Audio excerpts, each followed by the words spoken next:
I gave you an overview of several types of therapies. I will show you what I'm going to discuss. So that's what you will get in this video. REBT, CBT, ACT, SFBT, Gestalt, Metacognitive Therapy, MBCT, and TA, Transactional Analysis. Before I discuss them, I show you this model. So most therapies work with thinking, feeling, and acting, and sense is included in acting. But this is my model, and I separated sense from acting, because I believe sense is an input. This is us, person. That one, we live in an environment, or space if you want, and in our environment we have events and other people as well, and objects and things. We live in a time-space continuum, so and we have the past, now and future, and we can see in the timeline patterns and trends that come and go. So that's basically a model to explain things I use. But keep in mind that the model they are using is thinking, feeling, and acting, and senses included in acting. Okay, let's start with CBT. CBT is a bit of a gold standard therapy, and it has a lot of evidence that it works, but there are other therapies as well. So if this is not working, there will be other things that might be more applicable. So CBT looks at how we think, feel, and behave, and it says it all influences each other. So if you think differently, we feel differently, and we behave differently. And that's what we think by default a little bit, but it can also work with behaviors. If we behave differently, then we all think differently. That's not that intuitive, but it seems that it is working. First, it starts with the thinking part. So CBT has two main parts the therapist and client are working on, and the first part is thinking, because you can do that easily in the therapy room, and acting might be homework. So the thinking part is, for example, a question like, is there a bias in my thinking? So you are challenging the thoughts. There can be an attentional bias, memory bias, or information bias. Attentional bias is when you look more at the bad things. For example, you had a fight someone and you think about bad things mainly that the person is doing. And then so you collect all those bad things and you're stuck with that idea that a person is bad. You can also pick up particular things from your memory. So your memory is quite big, but you keep collecting particular parts from your memory. And information bias, that's like when you ask something, for example, why is politician X so bad? And when you type it in Google, then you will get all kinds of articles that show how bad a politician X is. So that confirms what you are looking for. Information bias. So is there a bias in your thinking? And those address the direct thoughts which we are conscious of. But those thoughts can have a deeper belief, which are a bit harder to access. Maybe we are sometimes unconscious of it. But when we think deep enough, we will say, oh yeah, That's what I think, that's what I believe, and how I see the things. So, and you can challenge also those, deeper beliefs. And when something happens, for example, we walk on the street and someone, and you say, hi, with a smile, you put your finger up, but the other person ignores you. So, what is your interpretation of that? Do you think that that person doesn't like you anymore because one of your friends talked to them?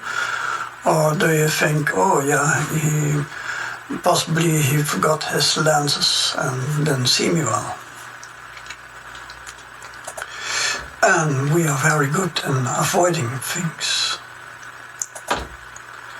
And that's one part of CBT, but another part is gradually exposure. And that is, for example, if you have a spider phobia, then you might get homework that says, oh, look, first week look at pictures of spiders, and next week look at videos of spiders, and the next time look at spiders from a big distance, spiders in a cage.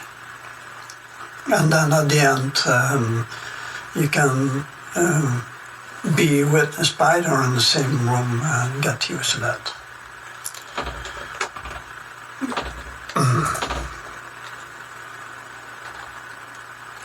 So let's go to REBT.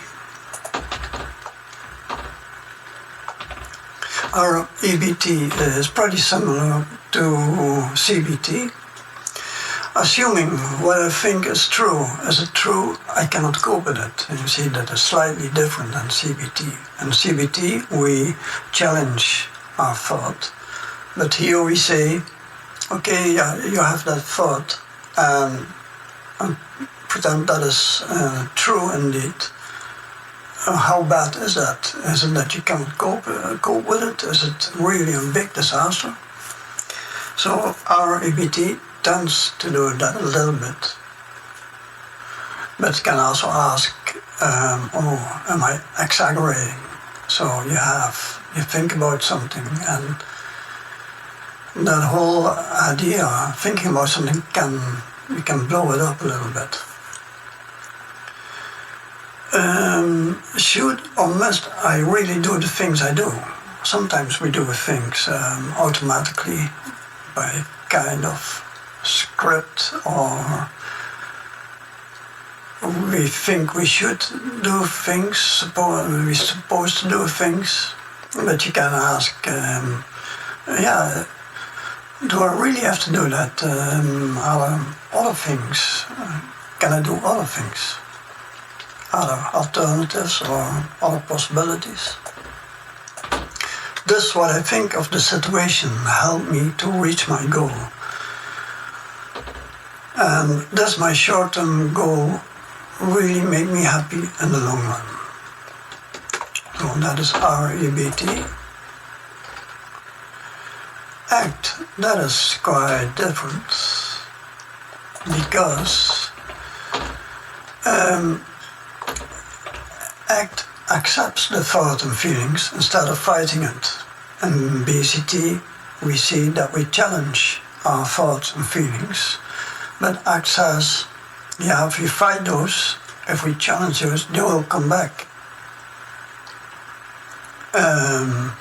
And this might not really help.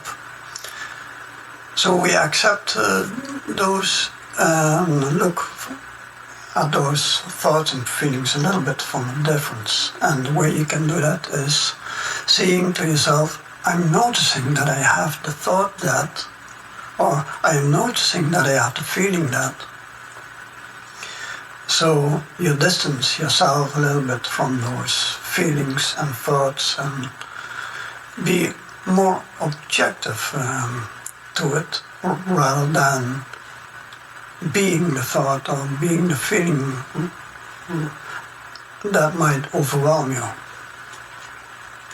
ACT looks also at the values in your life, what you find important, so that's where you want to go, you want to reach that.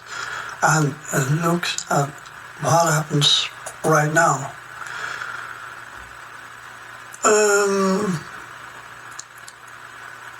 Because we can have a lot of ideas of what happens right now, but you can look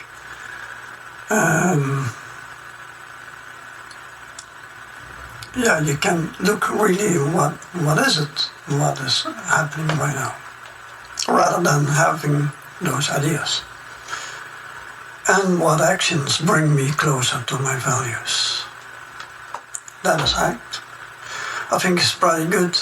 Maybe you can start with CBT, so challenge your thoughts, and if that doesn't work, you switch over to accepting the thoughts or feelings. Because I believe, sometimes you can challenge it and say, oh yeah. SFBT, that is also quite different. How did I put that? Alright. SFBT doesn't look that much about thinking and feelings. Maybe it looks like into problems for 20% and says, oh yeah, okay, yeah, you have the problems, you think, feel that, okay, yeah. But for 80%, I'd ask, what do you want to achieve? What are your values? What are your goals? What is important to you in your life? Where do you want to go?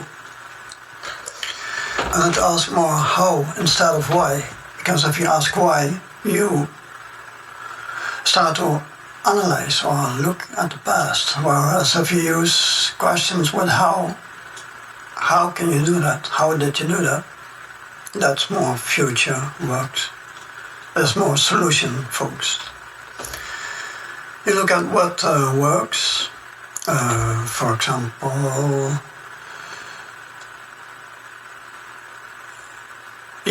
every day you do things differently, and sometimes one day is better than the other day, and what did you do differently? And we can use that then more. How did you do that? So, what do you want to happen? There might be a so-called miracle question, and it says, imagine you were sleeping and a miracle happened, and that miracle solved all your problems the next day. How does that next day look like? So, what do you want to happen? And what else is possible? SFBT. So this solution-focused brief therapy. So it's focused on solutions, and it believes that you don't need to talk that much about thinking and feelings, because on the road from client to therapist, a lot of things happen. The client has to find the words to express the thoughts and feelings, tell it to the therapist, and the therapist does an interpretation of that, and the therapist has to find the words and to explain it to the client, and that path, a lot of things can go wrong, and SFBT thinks that a person is so dynamic that it can solve, that it will find a way out to reach the goal.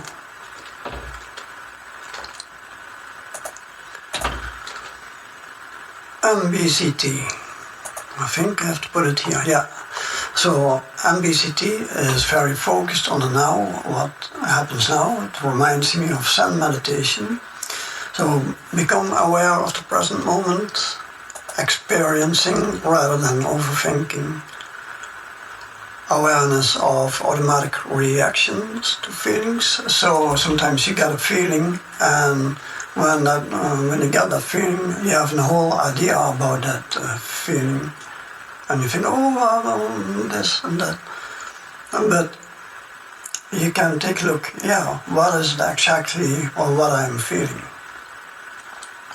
rather than looking at the whole idea of what that feeling means.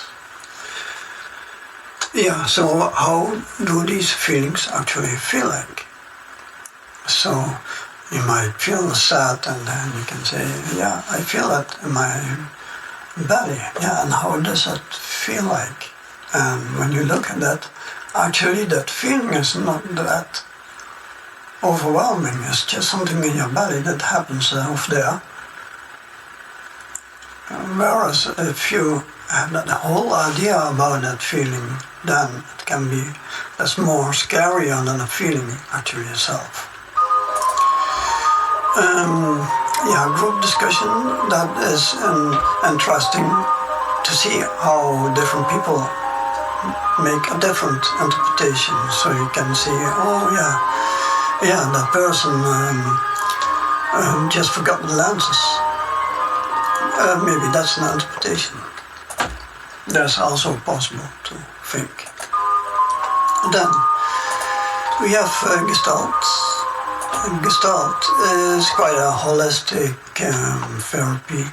So it sees that there is a person in an environment, and you can move around in the environment, you can change things. And it is very focused on now, what is happening now. So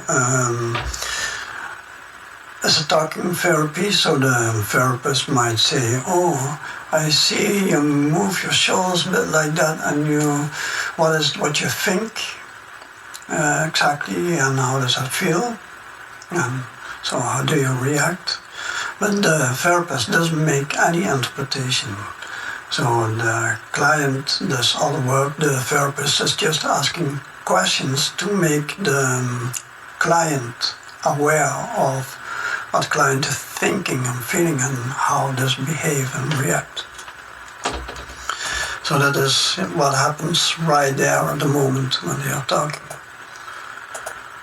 But it can take a look at what the client can do in relation to the environment. So maybe it goes somewhere else, or change something in the environment. It's also experimental. So I might say, let's try out something else and see what happens then. That is Gestalt.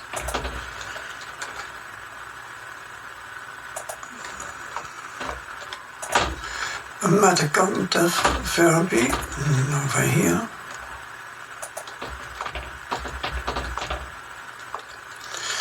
Yeah, metacognitive therapy works mostly on thinking.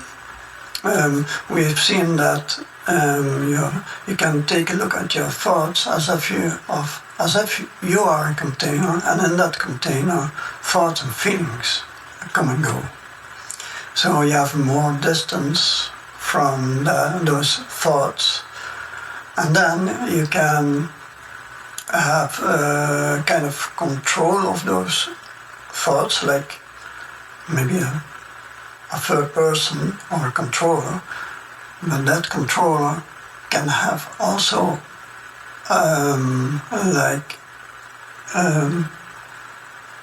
characteristics or character, or so you can ask, what do you believe about thinking? What do you think about thinking? What is your attitude about thinking? Do you think that thinking a lot will help you to get out of the solution and is really that useful? Or do you think that thinking should happen only when you make a list of options and you choose one option? Or what do you believe the role of thinking does in your life? Is this thought useful? You can see a thought as a thing that you can pay attention to or not, just like an event outside of you.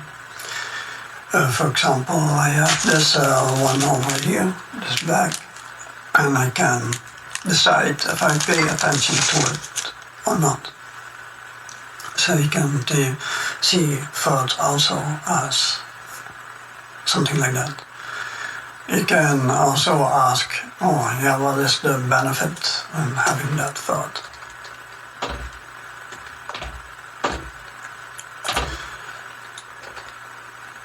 So we don't identify our thoughts with us. It's something that occurs in us.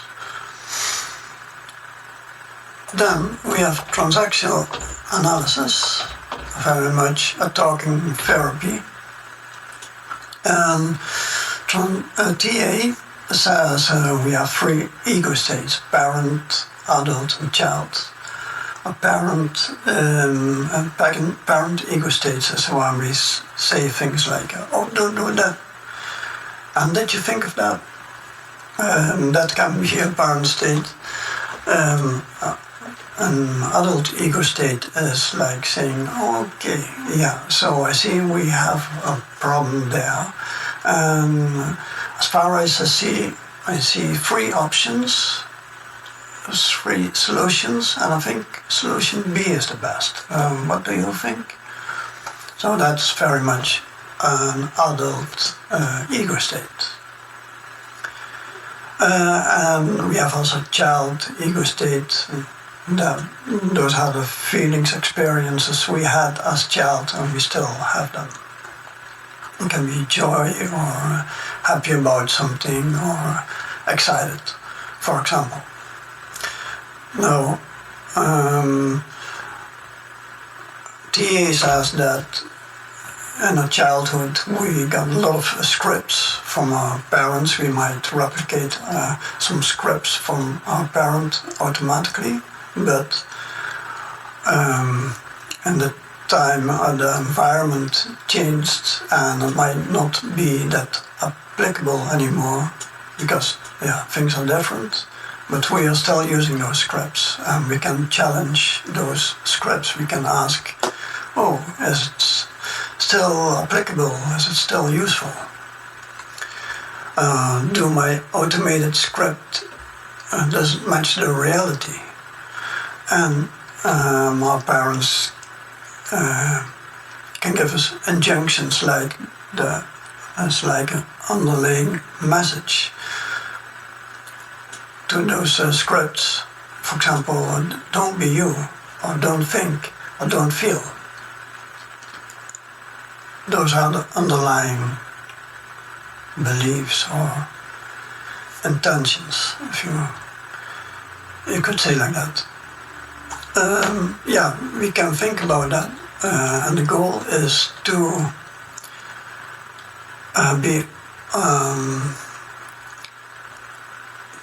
to remove that automatism. Not that automatism is always bad, but we can think about that. We can ask, is it helpful? Does it work with the reality now? So we've seen a lot of different therapies here. So I thought this video is useful to have a quick overview of all different ones. If you are interested in one, I suggest you to look for more, because I'm not an expert in any of these therapies. I just have a level 3 diploma in CBT and counseling. So I have an overview of all those, but not a real experience. But I can give you an overview, and that's what I did over here. Alright, thanks for watching, and see you next time.